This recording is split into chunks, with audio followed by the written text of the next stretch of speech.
Now, yes, it's for different exposures, to get complexity in the wine, that sort of thing. But Raphael's also, he's quite open about the fact it was just a bit of fun. It's partly an art project called Nature Art, where you have the different parts in the autumn turn red and yellow at different times. So it's actually there's a lovely artistic element to it. But also because, and I think this says a lot about Raphael's winemaking, he was worried that the whole order imposed on vines, which is essentially a chaotic plant, just worries him. He's a thinker. It worried him. And so he decided to use this, the model for this labyrinth is the one in Chartres. I don't know if people have seen it. I'm sure you have, being very well-travelled and well-educated. The Chartres labyrinth was done so that the pilgrims would come there, they would get on their knees, do a tour of the labyrinth, and then a tour of the labyrinth plus going up to the altar would be exactly 1 league. And that is apparently the distance that Jesus travelled with his cross, bearing his cross. The idea was the pilgrims would recreate that. Now, Rafa's not a particularly religious man, but he says there is an element of pilgrimage to it. There's an element of reflection.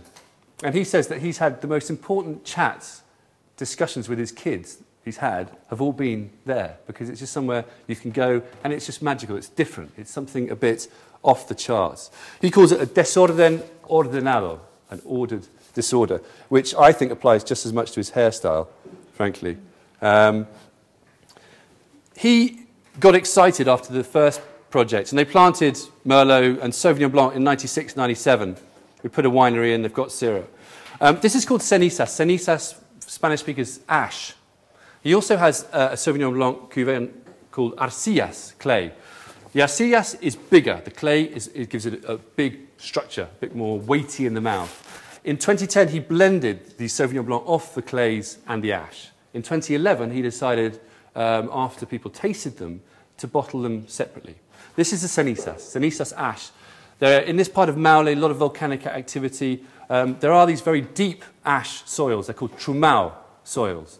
They're quite loose, so easy for roots to develop, good drainage, quite good organic material. Sauvignon Blanc is quite a vigorous vine, so it needs controlling. But this ash soil seems to work pretty well. And this is the highest part of the farm, 550 metres, 600. So it's the coolest, the windiest, and it's also southern exposure, which of course in Chile is the coolest exposure. So what we're getting, and what you've all tasted, is something that has a lot of nervy acidity in there. You smell it and you think, you know, initially when this was quite cool when we first served it, there was a lot of sort of pear droppy aromas, almost fermentive. It's quite young. But that's blowing off a little bit. I think you're getting a bit more of that minerality to it. But especially on the palate, I think what excites me about this wine is the palate, its structure, its nerve. You compare this to virtually everything else in Maule and Curicó, it's a completely different ballgame. It's something completely new. And I think that's because of the altitude, because of the soils, and because of the small-scale focus that Raphael is able to give this wine. I think this is a wine that will age and will develop. And I think that terroir, sense of terroir, the sense of the place and how it's made will come through. It's clone 1, so the original sort of clone of Sauvignon in Chile. It was described by one taster, whose opinion I respect, as like an arrow. And I think that's a really nice way of summing up this wine. It has a real inscrutable, quite raw, almost wild intensity to it, which I really like. I think what we'll do is, if I just describe the next wine, and then maybe we can, if we want to have some comments about the Sauvignon Blancs in general, it's the best way to go. I do have technical details, which I'm not going to bore you with. If you want some, I can make them available to you, either Cianita or me.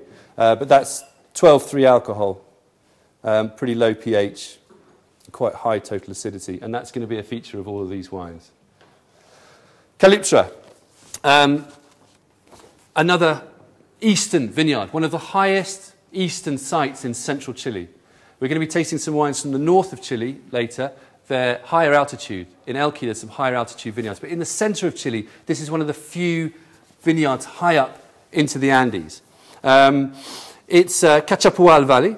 And this vineyard it's owned by a fairly eccentric plastic surgeon by trade. This is Jose Miguel Zari, whose picture you'll see here, bottom left, in Bordeaux, of course. I don't know why, of course, but there he is in Bordeaux. This vineyard was first planted by Ignacio Recabarren in 1989, so it's got quite a lot of history to it. So apparently some of the first Emilia Chardonnays were sourced from here. And the site is alluvial, colluvial terraces down to the river, but very high. So you get very cold nights, snow in winter, warm days, but you get breezes coming down from the Andes. So there's a lot of freshness there that gets into the wines.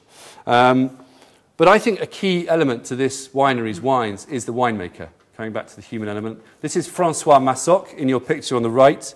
Francois is, for me, one of Chile's best winemakers. He's definitely one of Chile's most intuitive winemakers. And there aren't that many intuitive winemakers in Chile. He's a very thoughtful, inquisitive, quite emotional guy. It's not unheard of for Francois at dinner. If he tastes a great wine, he will cry.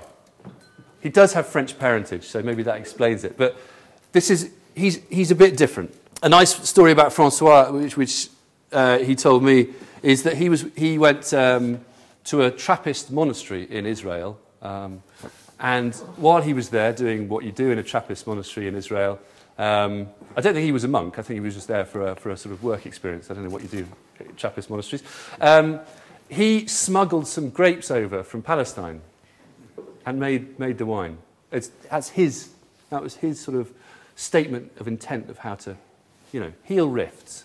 I'm not sure what happened to the wine, frankly, but I thought that was quite nice. It sort of sums him up a bit. He's quite thoughtful. He wants to make a difference. He's quite gentle, but he has opinions which are very hard-held. And if you ever get into an argument with him, you'll find out how hard-held. For me, he makes one of the best Chardonnays in Chile, which comes from this site. This Sauvignon Blanc is a parcel. It's in this picture, bottom left, top right, at 900 metres, colluvial soils. He left this, as you can tell, it's pretty oaky. He left this in 600-litre French oak barrels for 20 months. And he didn't do much with it in that time. That was partly enforced because in 2010 they had the earthquake and he couldn't get to the winery for 3 months.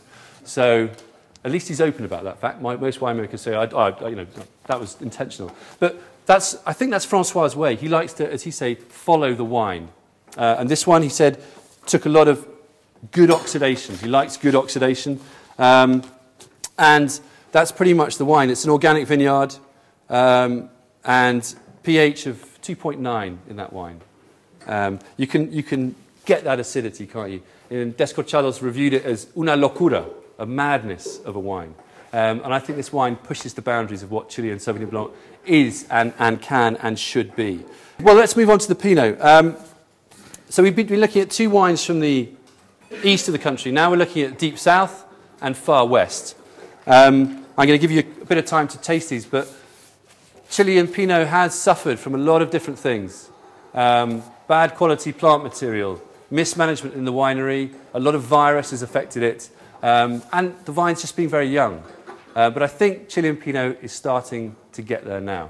So let's taste these wines.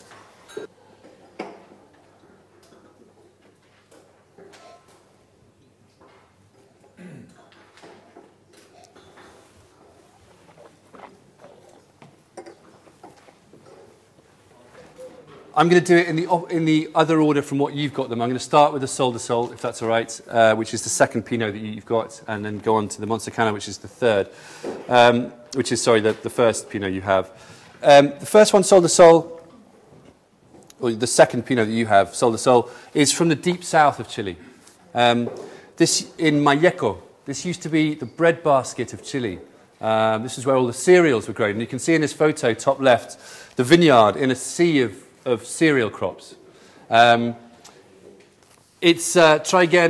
the town where this is from, the appellation in Malleco, is a tiny village. Apparently, the pride of the town is the new set of traffic lights, which has just been installed. So it's pretty rural. This wine is made by Felipe de Solmignac, who in the top left photo is on your right. Felipe Aquitania, but also one of Chile's quietest and best consultants. He consults on a lot of things, but he does it very quietly, huge knowledge, very influential, but you don't see him very often.